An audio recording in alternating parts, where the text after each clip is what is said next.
What is going on, guys? My name is Tubby, and welcome to Damien Sandow versus Cody Rhodes, the prediction video. Oh my gosh, I'm so excited for this match. I think is actually been the best built. I've been very excited for this feud, and I'll tell you why.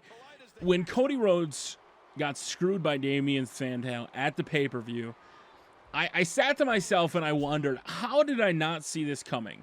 You know, I had thought Cody Rhodes or Damien Sandow would actually go to Money in the Bank and win. I thought one of them were going to win. Damien was actually one of my predictions.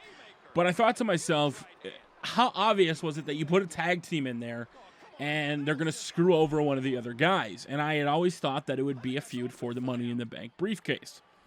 Now, last year, if you guys remember, when Dolph Ziggler was taking on Chris Jericho, they eventually had a match for the briefcase or for the career. In the match that Dolph Ziggler was able to win, it sent Chris Jericho on his way, and then he eventually came back to WWE.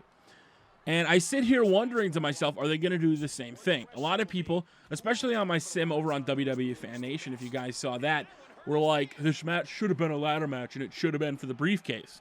Guys, we're not there yet. I think this feud is going to carry on, maybe another pay-per-view, which will culminate to Night of Champions, maybe having the briefcase on the line.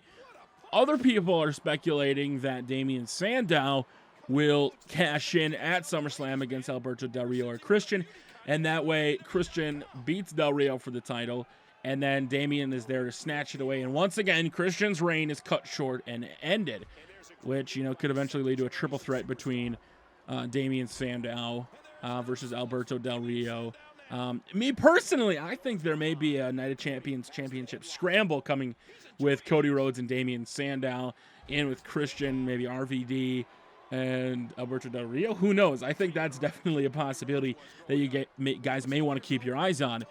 But when it comes to this feud, it's been built really good. If you think about it, you had Damien pretty much coming out and saying he was sorry for screwing his partner, but hey, it is what it is.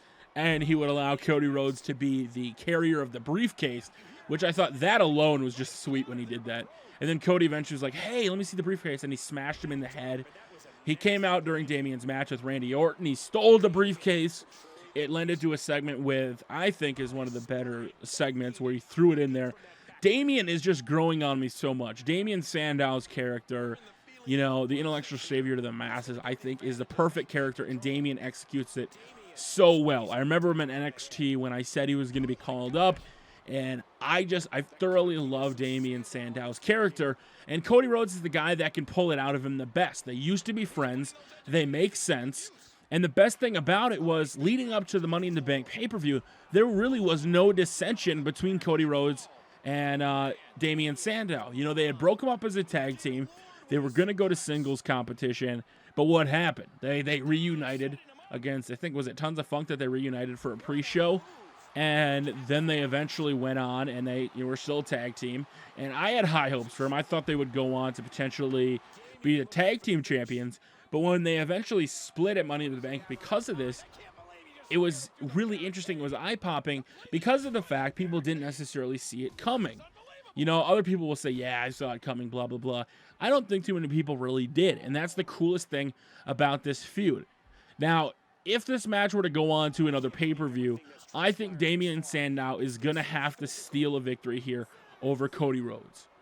You know, Cody Rhodes is starting to get over as a babyface. Damien Sandow is still technically the bad guy, even though I love him, and I don't necessarily see him as a bad guy, even though he gets booed. He has a good point about a lot of things, but Cody Rhodes has to lose this match, I think, if it were to go on for the briefcase.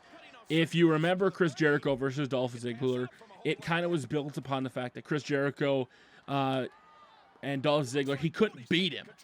So necessarily that's where this one should go, is Damien should steal a victory. And just like on the simulation for the WWE Fan Nation, I think he steals a victory.